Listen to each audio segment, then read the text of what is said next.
একের পর এক মহিলারা তারা এখন জনসমক্ষে এসে প্রকাশ্যে বলছে যে আমাদের জোর করে ভুল বুঝিয়ে সাদা কাগজে সই করাতে বাধ্য করেছিল বিজেপির নেতারা। জাতীয় মহিলা কমিশনের বিরুদ্ধে অভিযোগ উঠছে, এসটি কমিশনের বিরুদ্ধে অভিযোগ উঠছে।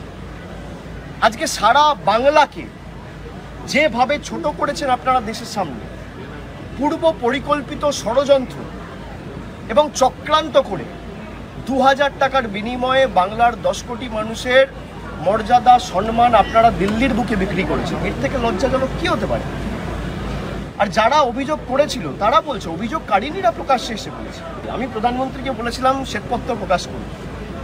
বিজেপি শ্বেতপত্র তো প্রকাশ করেনি, উল্টো সাদা কাগজ নিয়ে মহিলাদের কাছে ভুল বুঝিয়ে তাদেরকে দিয়ে স্বাক্ষর করিয়ে ভুয়ো নির্যাতনের কমপ্লেন করিয়ে জাতীয় মহিলা কমিশনের কাছে পাঠিয়েছে, সিবিআইয়ের কাছে কমপ্লেন করিয়েছে।